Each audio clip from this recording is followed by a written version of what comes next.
आज संत मार्कुस के सुसमाचार अध्याय 7 पद संख्या 24 से 30 में एक सुरपनिकी गैर यहूदी स्त्री की चर्चा की गई है।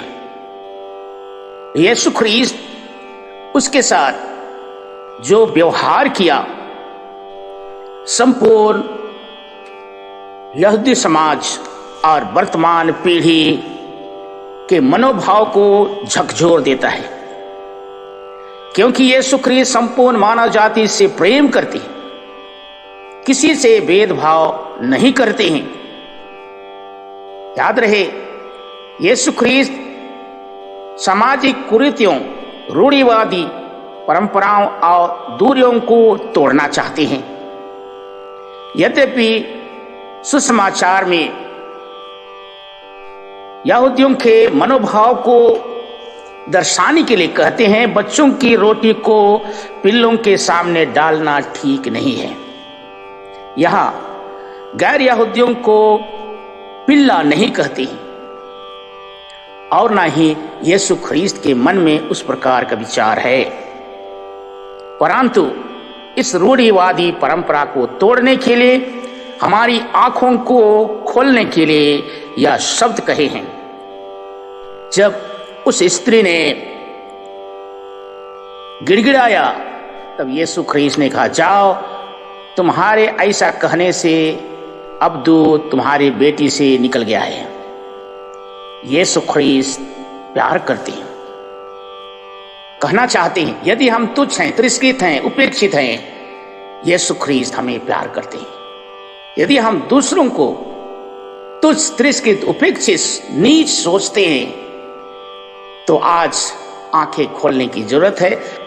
आइए हम एडी मां से आज का सुसमाचार सुनते हैं। आज का सुसमाचार संत मार्कुस अध्याय 7 पद संख्या 24 से 30। वहां से विदा होकर यीशु तीरुस और सीदोन प्रांत चले गए। वहां वह किसी घर में ठहरे और वह चाहते थे कि किसी को इसका पता ना चले, किंतु वह अज्ञात नहीं रह सके।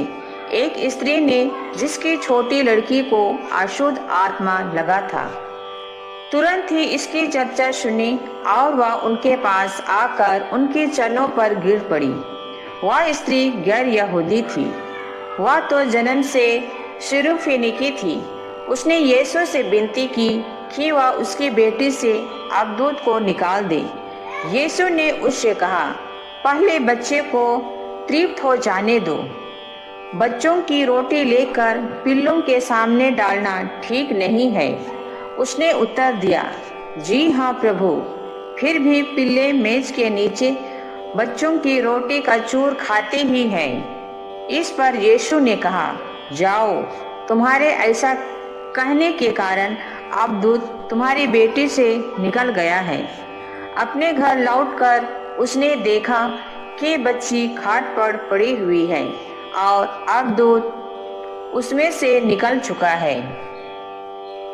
आज का दिव्यवाणी मुझे, मेरे बच्चे और मेरे परिवार को आशीर्वाद से भर दे। आमीन।